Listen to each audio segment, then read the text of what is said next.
buenos días, buenos días. Aquí venimos con Don Barahona. Vamos para otra nueva aventura, amigos. Vamos a un trabajo acá, Forward. Ahorita venimos a la altura, downtown todavía, Dallas, ¿verdad? Venimos saliendo. Vamos en la carretera 30 West y vamos para Forward. Aquí veníamos platicando de lo que es le comenté a Barahona de que está viendo de un señor que hace videos de YouTube. Él es estadounidense y él tiene 30 años viviendo en Ecuador, y él estaba comentando que toda su vida que vivió en Estados Unidos era una vida muy pesada, de mucho pensar y muchos problemas, y dice que cuando se movió a Ecuador y empezó a vivir prácticamente en la naturaleza, dice cultivar lo que se va a comer o hacer los negocios que se hacen usualmente en los países de nosotros, en Latinoamérica. Dice que ha vivido una vida más plena y más sencilla. Y aquí Barahona me cuenta una historia de una persona que él conoció del país donde él es, Honduras. Y pues aquí los dejamos con Barahona para que más o menos nos cuente la historia. Yo también conocí una persona que vivía en Cortés, el área de Cortés, puso su restaurante, su hotel. Y él cuenta la misma historia también, que cuando él vivía aquí en Estados Unidos, la vida era bien estresante, puro trabajar desde temprano hasta la tarde. Prácticamente la vida de él era puro trabajo y trabajo y trabajo. Y así es la vida aquí en Estados Unidos, puro trabajar. Muchas veces no da tiempo para muchas cosas, porque aquí, a diferencia de nuestros países, pues, lo que es la renta y todo eso debe de pagarse, porque no al tercer día le sacan todo a la calle a uno. Este señor, yo lo conocí cuando yo trabajaba en el banco. Yo trabajaba en el banco Credomatic, cuando yo estaba bien chavo, y él llegaba a traer los cheques de las transacciones de tarjetas de crédito. Y pues ahí lo conocí. Me recuerdo que una vez me invitó a su restaurante, y cuando fui al restaurante de él, a Cortés, él me empezó a contar su historia de cómo él llegó a Honduras, cómo él pues dice que cuando él estaba joven y estaba en la escuela, él tenía compañeritos hispanos aquí, y siempre le hablaban del país, el país de ellos, que México, Centroamérica, porque tenía compañeros de diferentes lugares, y le hablaban mucho de la cultura hispana, y a él se le fue quedando eso a lo largo del tiempo. Pues siempre le gustó la cultura hispana, y en un momento que cuando él creció y se vio abrumado por el estrés y todo ese tipo de cosas, se le vinieron a la memoria todas las historias de la gente hispana que le contaba cuando estaba en la escuela, y comenzó a viajar. Empezó a viajar y empezó a conocer países. Le gustó tanto y tomó la decisión de moverse, de irse de Estados Unidos. Y ya luego de eso, cuando regresó a visitar países, ya con las intenciones de conocer lugares específicos para quedarse viviendo ahí. Pues anduvo en Sudamérica, dice que no le llamó mucho la atención, ya como para vivir. Y luego fue subiendo. Le gustó mucho Centroamérica, todo lo que es la cultura centroamericana. Y pues una vez, dice, estando en Honduras, casualmente andaba en Cortés, en las playas de Cortés, y le gustaba mucho y todo, y se le acercó un señor y le ofreció el local, que es donde él tenía el restaurante, y le ofreció el local de venta, y pues él eso lo tomó como una señal, y solo le pidió tiempo para regresar a Estados Unidos y recolectarle el dinero. Le recolectó el dinero y pues allá se quedó en Honduras. Hizo su vida, y él cuenta de que su vida ya era tan simple, tan sencilla, de levantarse temprano, comerse un cóctel de camarones, supervisar el restaurante, que estuviera listo para recibir a los clientes. Luego se salía a la playa, se acostaba en una hamaca, se dormía un rato, luego se levantaba y se iba en la tarde a buscar todos los mariscos para el restaurante. Y así era su vida. Él agarraba su yate, se iba para alta mar y todo. O sea, su vida era tranquila, plena, Y muchos dirán, ah, sí, pero tenía dinero. Pues sí, pero vaya, yo que vengo de Honduras y estoy aquí en este país y te das cuenta de cómo se vive aquí, el ser pobre en nuestros países es bonito. Porque aquí se viene, aquí puedes tener todo lo que quieras en este país, todo lo material que quieras. Porque básicamente es relativamente fácil obtener las cosas. Pero te vuelves prisionero de muchas cosas que en nuestros países no sucede. Aquí, vaya, yo me moví hace 6 años a una colonia donde yo vivo.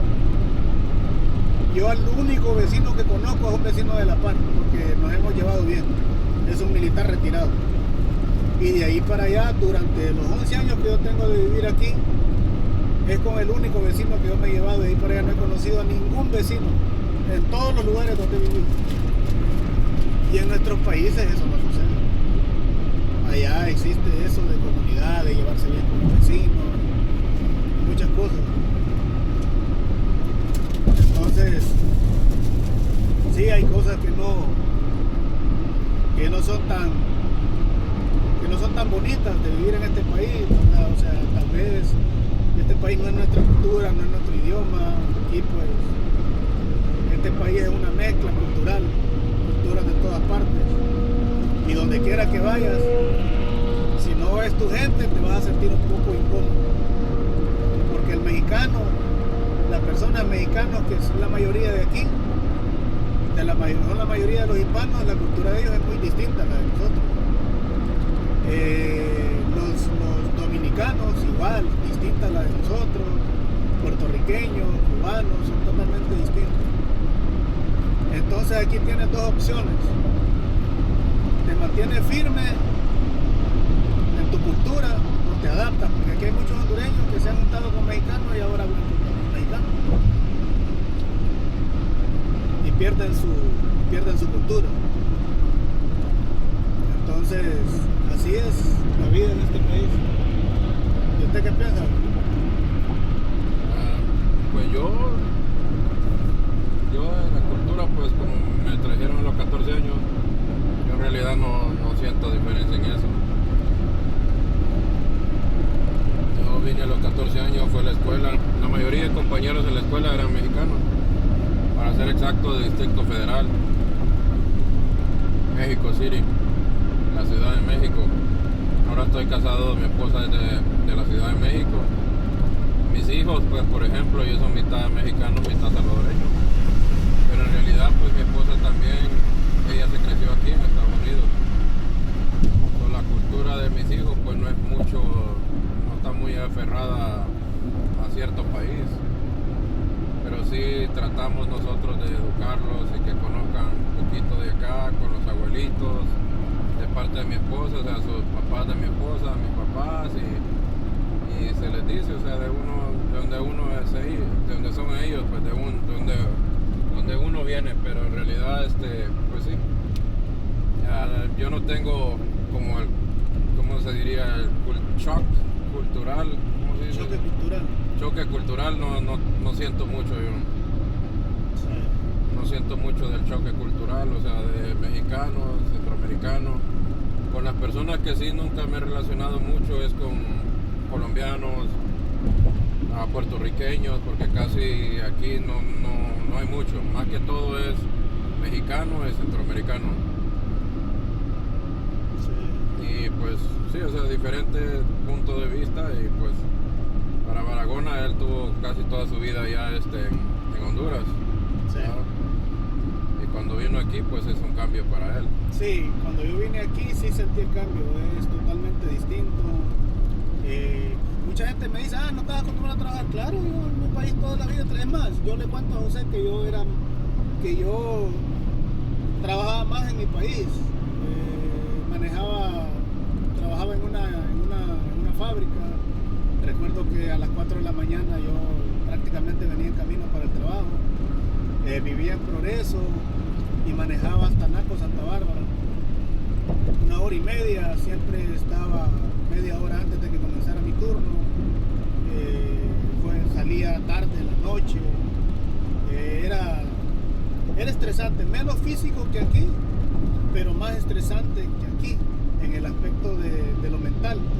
Pero una vez salía yo del trabajo, ¿no? O sea, salía del trabajo y se vivía el ambiente, pues. O sea, me sentía cómodo, me sentía bien, los vecinos, los amigos, nos reuníamos.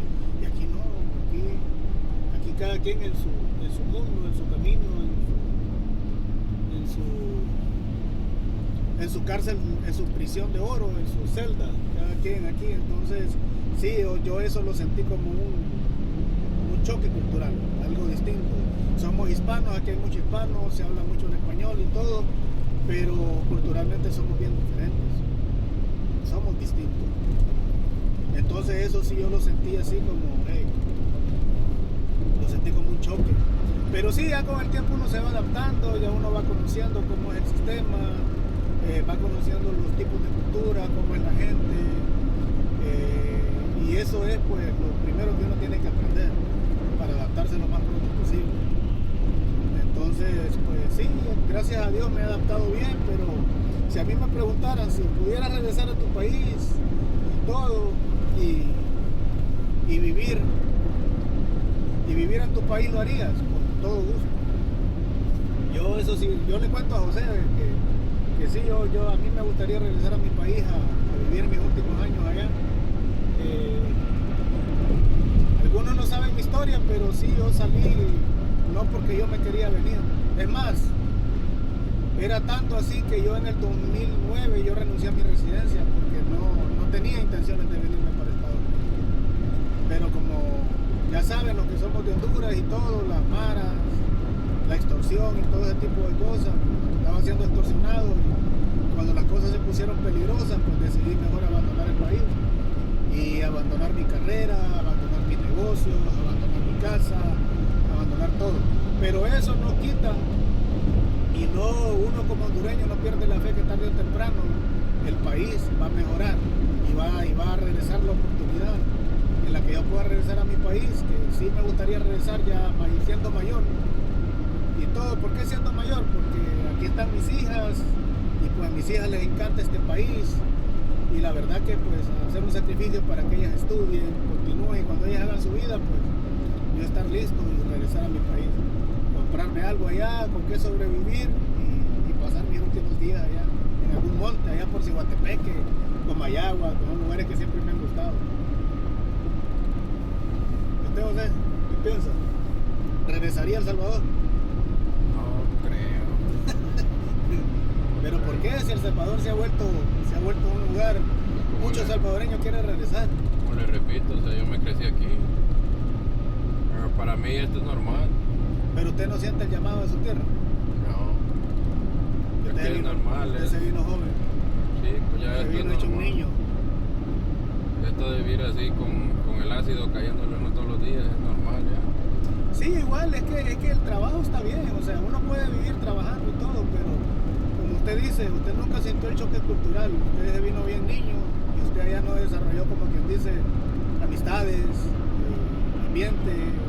Sí, pues a los 14 años yo vine y pues yo cuando vine de allá, claro, ya yo pues sí fui a la escuela, me gradué y todo, pero pues yo nomás estudiaba, trabajaba a veces y pues sí, los recuerdos que tengo es que una vez trabajé y no me pagaron. Sí. Trabajaba y no le pagaban a uno, o sea, esos son recuerdos así, pues digo, y aquí uno trabaja y le pagan. Y fíjense que qué cosa, pa. No le imagines que qué cosa. Que yo tengo muchos amigos allá, muchos amigos. Y amigos que estaban muy bien económicamente, en buenos puestos, en la fábrica y todo. Y fíjense que la mayoría de ellos han emigrado, se han ido del país. Y yo platico con muchos de ellos que se han venido, que se han ido. Y adivinen qué me dicen, que en nuestro país cada vez hay menos oportunidades. Menos oportunidades. Y es una tristeza, ¿sabe por qué? Porque muchos de esos amigos míos tienen sus familias, tienen sus hijos. Y más que verlos a ellos emigrar, va, más que verlos a ellos emigrar, es ver cómo sacan el talento sus hijos, porque vaya, los compañeros y amigos que yo tengo son personas talentosas. Y yo soy de esos que de tal palo tal astilla, ¿va? Y considero que sus hijos también son personas talentosas. Y así se va el talento en nuestros países. Y así más nuestros países en vez de ganar va perdiendo un recurso humano, que el recurso humano es lo más importante. Sí. Y así cada vez se va sumergiendo más en la pobreza. Y es una tristeza. Tengo un buen amigo que allá está en Tennessee. Y recuerdo cuando él se vino, que me habló estando en Houston y me dijo de que se había venido y los motivos y todo. Digo, wow. Y cada vez escucho más y más y más historias de esas, de amigos que se vienen. De amigos que se vienen para Estados Unidos, Canadá, Europa, se van para España. Y no, está dura la situación. Por lo mismo, falta de oportunidades, mucha delincuencia, extorsiones, corrupción de los gobiernos y todo. La verdad que es una tristeza escuchar historias así. Sí, porque pues imagínese, aunque usted tenga dinero para emprender, no puede, porque ahí prácticamente usted está invirtiendo y trabajando para otras personas. Sí. O sea, no pueden ayudar a alguien, o sea, porque le van a poner lo que es la renta, la extorsión. O si gana y hasta saben lo que uno gana, o sea. Sí. Hasta saben cuánto gana. Y ya le dicen, oh no, mira, estás ganando tanto, o me vas a dar tanto. ¿Y de dónde sacan esos números? Sí. Más adelante vamos a hacer un video, José, donde yo voy a contar mi historia de lo que a mí me sucedió, cuál era mi vida allá, que algunos no la saben, cómo era mi vida, qué era lo que yo hacía en mi país. Vamos a contar una historia, vamos a hacer un video específicamente de eso. Y cómo comenzó mi problema, cuáles fueron las circunstancias en las que salí. Fue una historia bien un poco complicada. Pero lo que les quiero decir a ustedes es que todo eso, el hecho de emigrar de mi país fue por extorsión, fue por salvaguardar la vida de mi familia. Y pues me tocó venir aquí y empezar una vida prácticamente de cero, porque yo no tenía ni intenciones de venirme para acá. Y no fue fácil. Pero al principio uno la mira difícil, pero no, cuando uno está aquí, no, hay muchas historias muy similares y tristemente en nuestros países. Y así nos gustaría que escuchar sus historias, amigos. Suscríbanse, dejen su número de teléfono en los mensajes y pues si ustedes quieren, les podemos dar una llamada. Y así como vamos platicando con Don Barahona, podemos hacer un pequeño podcast. Ustedes nos cuentan de su historia, nosotros pues comentamos con ustedes, o sea, hablamos así exactamente como lo estamos haciendo ahorita mismo. Y podemos ponerlo si ustedes quieren. Porque es bueno de escuchar de muchas historias de muchas personas, así igualmente como Don Barahona va a contar su historia para el próximo episodio.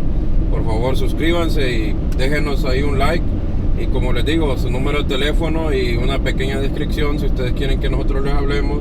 Grabamos la sesión con ustedes y la subimos al canal. Si ustedes quieren, no quieren poner nombre ni nada de eso, si quieren totalmente anónimo, se puede hacer. Nomás déjenos ahí su mensaje y hasta luego. Nos vemos, chavos, en el próximo. Ve, póngale.